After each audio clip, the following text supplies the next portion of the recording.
Alex, hello. I hope you're well. Anyway, Hi, for more Charles. than a Yes. good to see you. Look, for more than a decade, you've been involved in public sector innovation in different ways and at different levels, such as I think you remember you were involved in running a lab, you've been involved in creating innovation policy, working for your government in Australia, and now you're the deputy head of the Office for Public Sector Innovation at the OECD. I think we can say this gives you a wonderful global overview of the public innovation landscape. So, can I just start off with one question, just for the moment, leaving the pandemic aside? What are the main shifts you've experienced working in this field, such as the development of labs in cities or in countries, but also many other things? Could you let me know? Sure. I think the key thing I've seen over the past few years has been a slow but steady maturing of the conversation, a growing understanding of the need for change, the need for new methods and approaches, and I guess a slow shift from seeing innovation at an individual lens, an individual perspective, up to more of an organizational perspective, and starting to see the need for thinking about public sector innovation at a whole of system level, though I'd suggest there's still a long way to go. And we're starting to see things like labs, other structural measures to match the rhetoric and the intent, um, though I think we're still learning a lot about what those necessary structures are. So we're all on this learning journey together, and there's still a long way to go. Yeah, you were just saying, it was moving up from the individual to the system level. I mean, have you even experienced cities, let's call the city a system, cities sort of trying to take that on board comprehensively? Look, I think uh, the unifying observation in this field is that you see a lot of pockets of innovation happening. There's lots of different groups in different places all over the world who are getting to grips with what it means to take innovation seriously, what it means to have a systemic approach. Um, but I don't know that anyone's uh, mastered that yet. I think we're all still trying to work out how do you fit all of the pieces together. Just as Yeah, in the private sector, there's no single firm that's mastered innovation on an ongoing basis. It's a constant battle and tension with it, trying to deliver on existing goals and exploring the new. yeah, yeah. I mean, there are so many initiatives around the world. I mean, as you say, you take the helicopter view and you see this and that, and to some extent, it feels like it's spreading like wildfire. Um, at some sense, I'm asking myself, what does it all add up to? Is it confusing? Um, I suppose you've implied there's a movement in the making. I mean, is this coalescing in some sense? Well, the wonderful thing about the public sector innovation movement, as nascent as it might feel sometimes, is that uh, it doesn't take long for you to, when you're talking with others, to see there are shared needs and parallel experiences. We're all different, we're all in different situations, in different cultures, different contexts, but we're all sharing very basic, similar experiences about the challenge of doing something new, of introducing new ideas. I would say we're starting to see the growth of some things across countries, across jurisdictions. I can point to the growth of innovation weeks and innovation months in different jurisdiction. I think Australia was one of the leads on that, but you see it now in France, in Ireland, in Brazil, and in other places. There's been the growth of labs, as you mentioned. There's lots of innovation labs springing up all over the place, and a growing maturity of understanding how to make the most of that structure. We've had things like the OECD Declaration on Public Sector Innovation, which I think helped codify some core principles around this. The growth of behavioral insights, of design thinking, of the use of challenges and prizes. But I wouldn't necessarily say there was a coherence overall yet. There's still a lot Uh-huh. of difference and diffuse parts to it. And I suppose is the engine sort of the drive of all of this that people are saying, well, the old way doesn't work, and therefore we need to reimagine or innovate or be creative. Is that sort of one of the main impulses? Look, I think it's really hard for us, for a lot of us to accept that the old things don't work, because a lot of us, we helped create the old things, or we've been invested Yeah. in making the old things work. Um, it's not easy to be vulnerable and open enough to say what we've been doing isn't isn't any longer the most appropriate or suitable thing, and that we should be trying to do something else. But yes, I do think the world is showing us more and more, particularly 2020, that we can't just rest on our laurels. We can't assume that things are going to continue as they have, um, because clearly the world's got other ideas. Yeah, the world has got other ideas.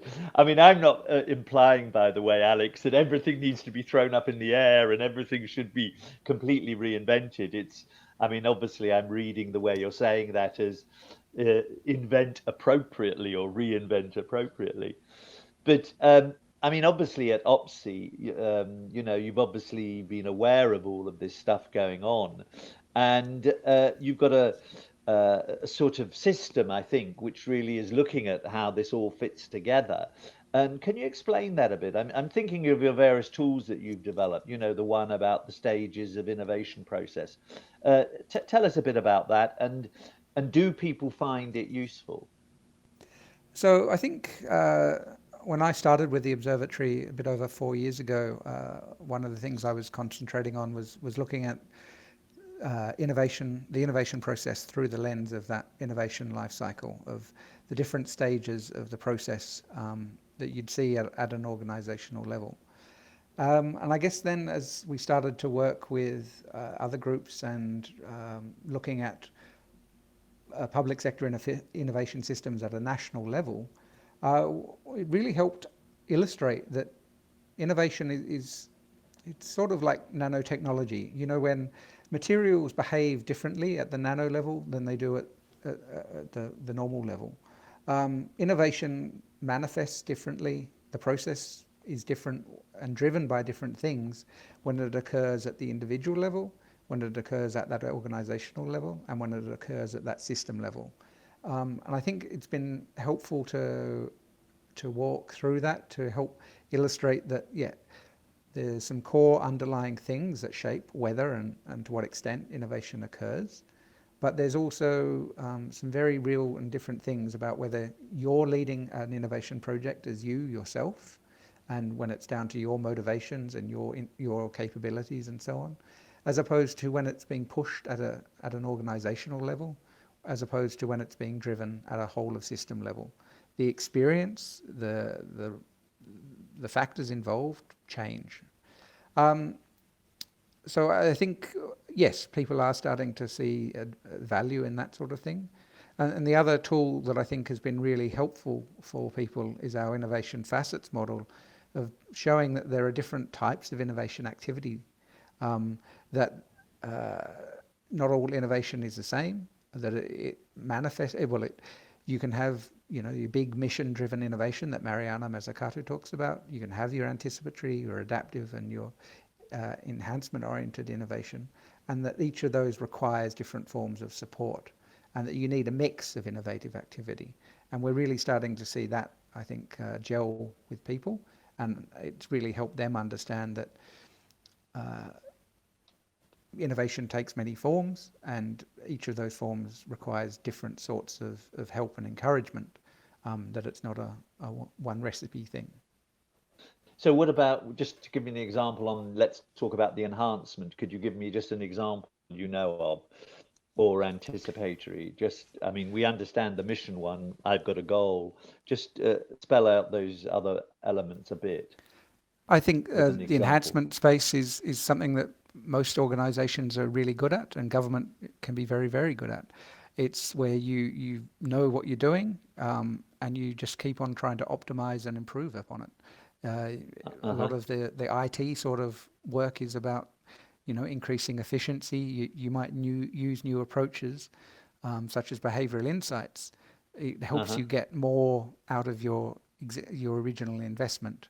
New approaches help you leverage that extra squeeze of the lemon. Um, Whereas anticipatory is very different in that it's trying to engage with those weak signals. It's asking fundamental questions about whether what you're doing is the right thing, or that something else might be needed. It's engaging with that more sort of foresight and speculative side of things, of asking those questions of, well, what if everything changes?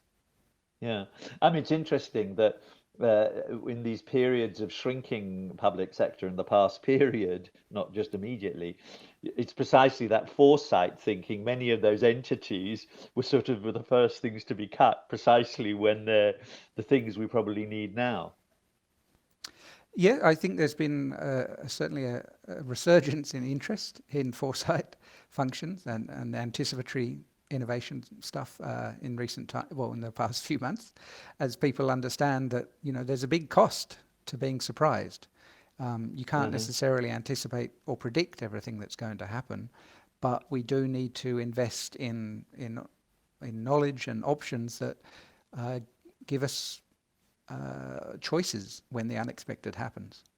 Yeah, just give me an example of the fourth facet: mission, anticipatory, enhancement, and Adaptive innovation, which is, particularly in the last few months, what we've seen a lot of whether the situation you're in changes and you need to adapt to that, whether it be public service picking up and working from home, or whether it be changing how you deliver services to people when you can't actually talk to them in person. It's about, yeah, how do you adapt to external forces and changes that are going on. yeah, no, I can see that conceptually it's very useful for someone to make an internal assessment of what is required at a specific moment. So I can see the importance of that. And one of the things that OPSI has, and I've scrolled through it sometimes, is a vast database of interesting, good examples. But also, obviously, a lot of innovation today, when we use the word, we associate it with the digital turn and so on. What about other forms of innovation, such as social ones? What sort of trends are you seeing? Can you, I don't know, see differences between different countries or, different levels of development?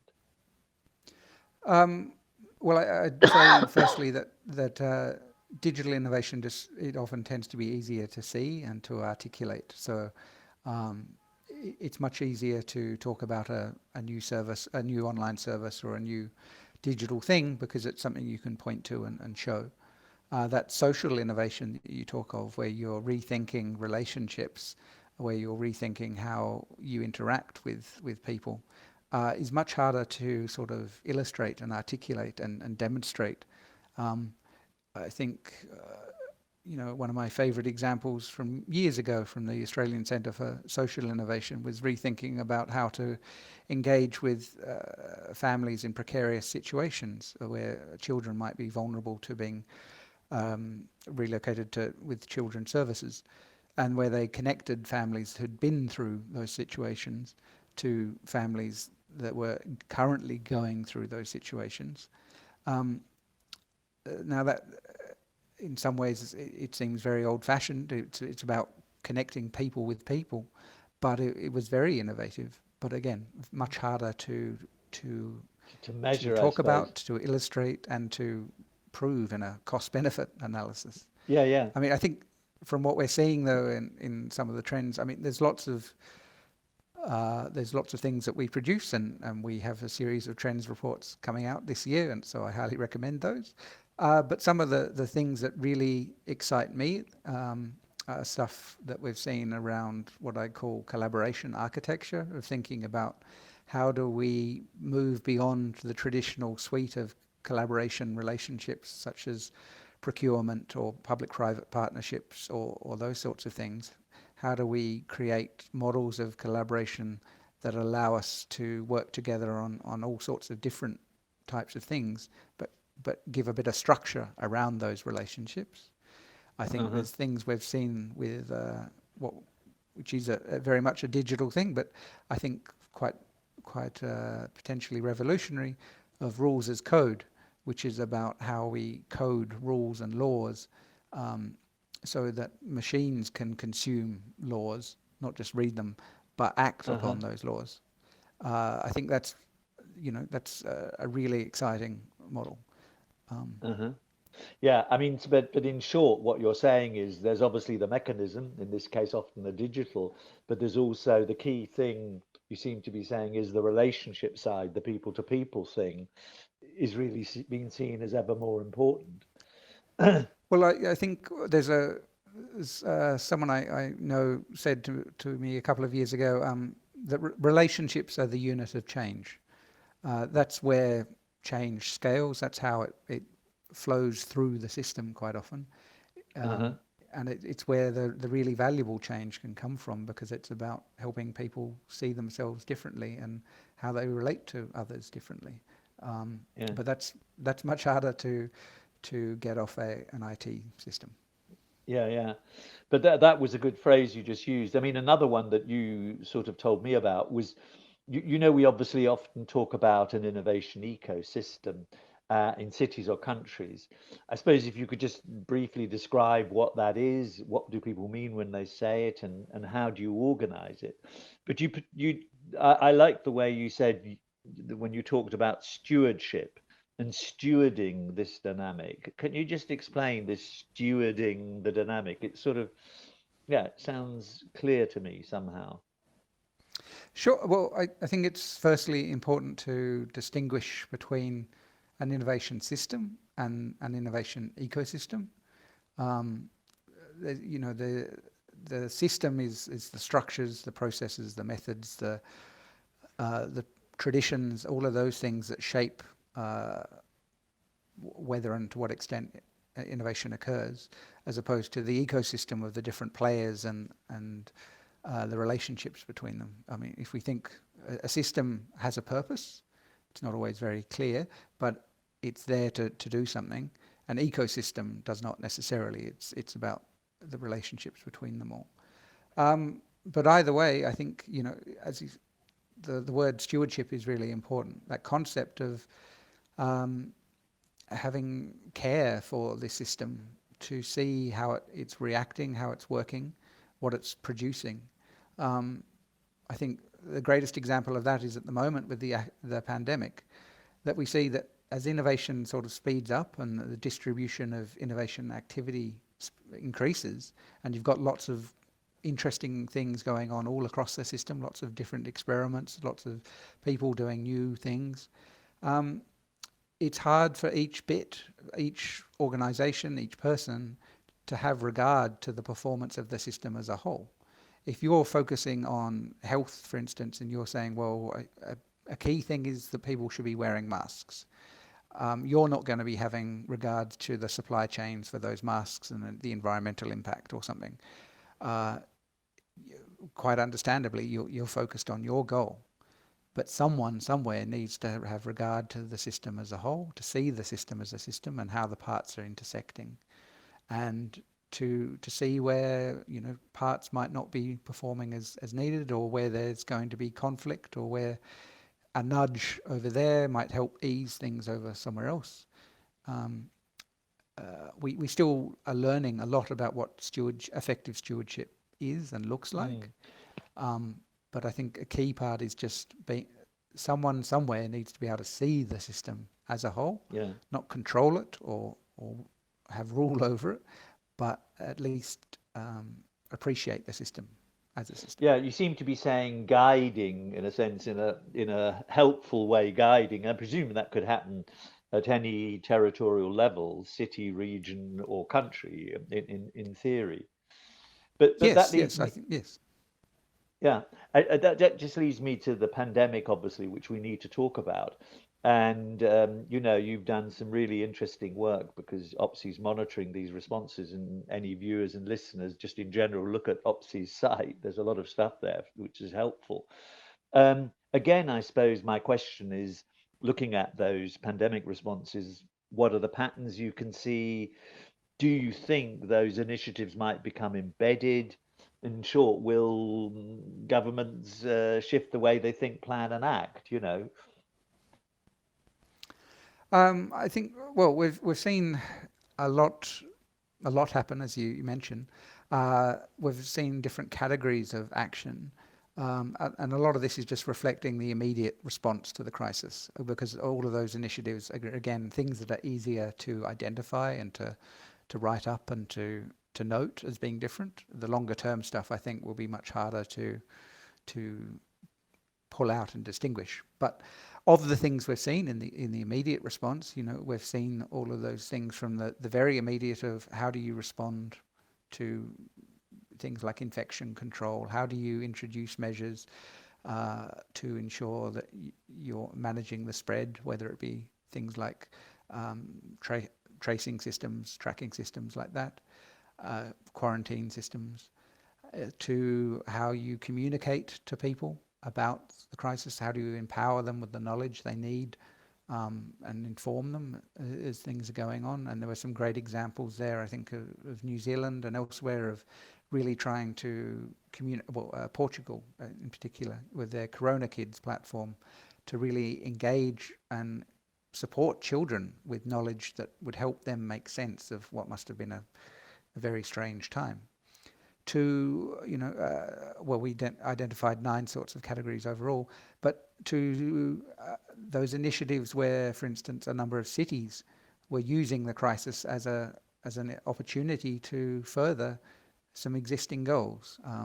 So I think cities such as Manila or Paris, where I am, where they've invested and made rules about where we're going to increase the availability and the space on the roads for bicycles, as part of our general carbon decarbonisation goals, but also matching that with, well, this is a needed response in the middle of a pandemic to get people off public transport and to make capacity. Well, it's interesting, isn't it? Because pandemics through history have changed the way places work. I mean, cholera, when we discovered that, changed the way we worked or lived, as did the Spanish flu pandemic. So, in a sense, those examples you're just giving about Paris, for instance, are becoming embedded. They will be part of the day-to-day scenery of Paris. I mean, I think you're also doing some interesting work, which I think people should know about, which is called Government After Shock, where you're bringing all the knowledge you can get from everywhere and discussing it in a big event in November, which I think will be, I think, quite interesting. You might say a word or two about that.